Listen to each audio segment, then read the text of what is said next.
Mga alauna nga pala ng hapon ay pumunta kami sa sementeryo. Cemetery pala. Pero bago kami pumunta, bumili na muna kami ng candle at pintura. Di ko pala makakalimutan yung puntod ng lola ko kasi dun din sa puntod ng lola at lolo ng asawa ko ay nandun din yung puntod ng lola lolo ko. Nasa harapan lang, kaya nagtulong na lang kaming dalawa na maglinis sa puntod ng lola lolo niya at puntod ng lola lolo ko. Pero mas marami siya na trabaho kaysa sa akin.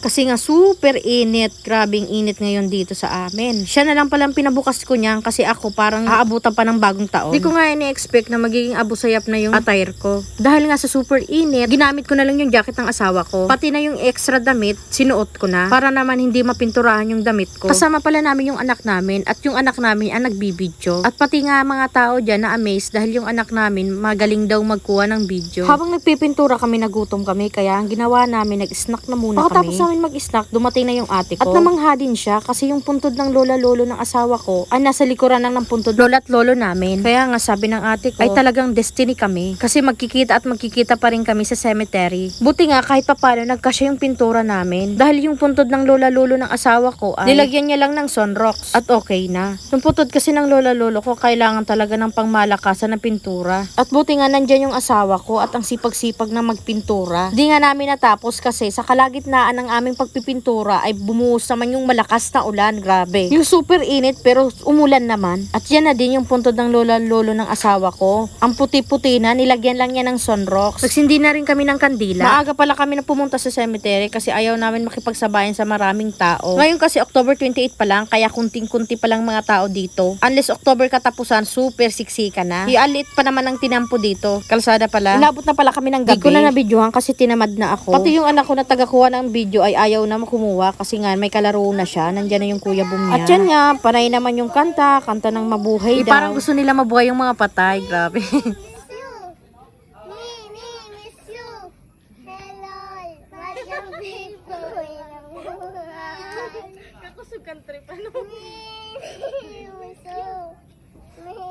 Pinagtitinginan na pala sila ng mga bata dyan. Pero likas na wala talaga silang hiya. Gabi na pala kami nakauwi, kaya nagluto na lang ako ng sinigang na bangus. Sinigang na bangus na maraming gulay.